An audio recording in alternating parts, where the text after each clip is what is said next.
Warning, I chain smoke and I say fuck a lot. But I accept myself for the way I am. I accept you too. Viewer discretion advised.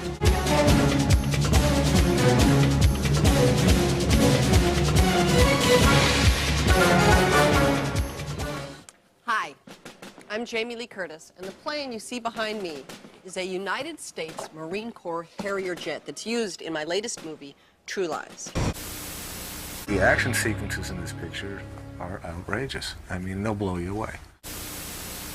First off, I want to thank crazydaysandnights.net and An Open Secret, because without them, none of this shit would be possible. Also, I want to thank one of my subscribers, Rosalinda, because I used your snap of the Hollywood sign for this video. Over the weekend on Twitter, An Open Secret shared this open letter from Eliza Dushku. When I was 12 years old, while filming True Lies, I was sexually molested by Joel Kramer, one of Hollywood's leading stunt coordinators. Ever since, I have struggled with and how, and when to disclose this, if ever. At the time, I shared what happened to me with my parents, 2 adult friends, and one of my older brothers. No one seemed ready to confront this taboo subject then, nor was I. I am grateful to the women and men who have gone before me in recent months.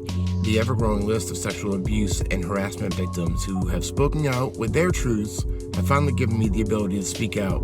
It has been indescribably exhausting bottling this up inside me for all these years. I remember so clearly 25 years later how Joel Kramer made me feel special, how he methodically built my and my parents' trust for months, grooming me, exactly how he lured me to his Miami hotel room with a promise to my parent that he would take me for a swim at the Stunt Crew's hotel pool and for my first sushi meal thereafter. I remember vividly how he methodically drew the shades and turned down the lights, how he cranked up the air conditioning to what felt like freezing levels, where exactly he placed me on one of the 2 hotel room beds, what movie he put on the television, Coneheads, how he disappeared in the bathroom and emerged, naked, bearing nothing but a small hand towel held flimsy at his midsection. I remember what I was wearing, my favorite white denim shorts, thankfully secured enough for me to keep them on. I remember how he laid me on the bed, wrapped me with his gigantic writhing body, and rubbed all over me. He spoke these words, "You're not going to sleep on me now, sweetie. Stop pretending you're sleeping," as he rubbed harder and faster against my catatonic body. When he was finished, he suggested, "I think we should be careful about telling anyone," he meant. I was 12. He was 36. I remember how afterwards the taxi driver stared at me in the rearview mirror when Joel Kramer put me on his lap in the back seat and clutched me and grew aroused again. And how my eyes never left the driver's eyes during that long ride over the Miami Bridge, back to my hotel and parent. I remember how Joel Kramer grew cold with me in the ensuing weeks, how everything felt different on the set. And I remember how soon after, when my tough adult female friend, in whom I had confided my terrible secret on the condition of a trade that she let me drive her car around the Hollywood Hills, came out to the set to visit and face him. Later that very same day, by no small coincidence, I was injured from a stunt gone wrong on the Harrier jet. With broken ribs, I spent the evening in the hospital. To be clear, over the course of those months rehearsing and filming True Lies, it was Joel Kramer who was responsible for my safety on a film that at the time broke new ground for action films. On a daily basis, he rigged wires and harnesses on my 12-year-old body. My life was literally in his hands. He hung me in the open air from a tower crane atop an office tower 25 stories high. Where he was supposed to be my protector, he was my abuser. Why speak out now? I was 12. He was 36. It is incomprehensible. Why didn't an adult on the set find his predatory advances strange, that over-the-top special attention he gave me? Fairly early on, he nicknamed me Jailbait. And James Cameron came out in support of Elijah and says he hasn't worked with that stuntman since. But it turns out he might have been wrong, because he worked with them on Terminator 2 3D. So last night must have been pretty exciting for you.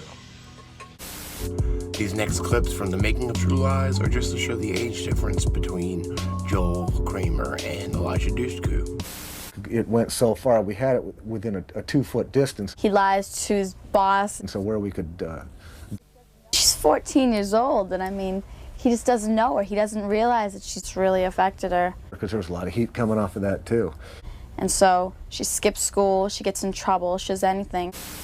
This guy's worked on a lot of movies, and Surprisingly, he's worked on a lot of movies with Arnold. I'm not gonna say that last name, I'll fuck it up. Baby. It's like a machine. Baby. Come from here. Come from here. It is coming from here. Baby. Hasta la vista, baby. So he's a stunt coordinator, but he's also been a stunt double for Arnold a lot. And he also played some roles like that stomach mutant from Total Recall.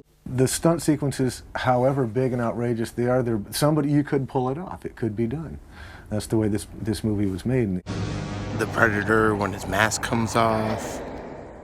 You're one ugly motherfucker. And so are you. He also worked on Junior. Come, feel it.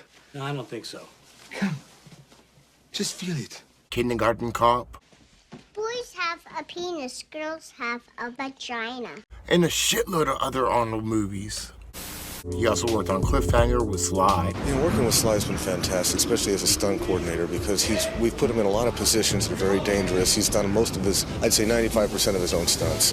They Live. I have come here to chew bubblegum and kick ass. And I'm all out of bubblegum. Invaders from Mars, because I remember that shit. I'm Mark Weinstein. Dr. Weinstein. Another Weinstein?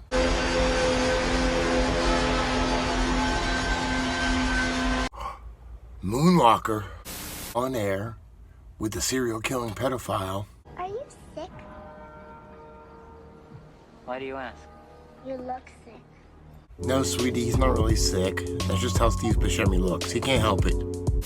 In this movie, 11-14, with Tom Cruise's son, I saw this a while ago. It's a pretty fucked up movie. No, fucking no. Yeah! Right fucking. Will you fucking cut it out? Look, you get it all over my fucking car. Thank you. Thank you.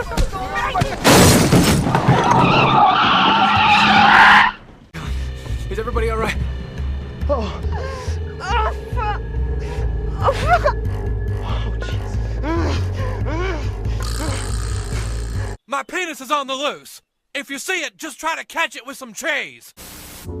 And he's also worked on at least 2 movies with Brian Pickleboy Peckerhead himself. The best pickle boy in the world. Convicted child molester, including Return of the Living Dead. I like death. I like death with sex. How about you, Casey? You like sex with death? Yeah, so fuck up and die. And Man on the Moon. Action, fellas. I'll be back. No, you won't. Fucking stoned. I got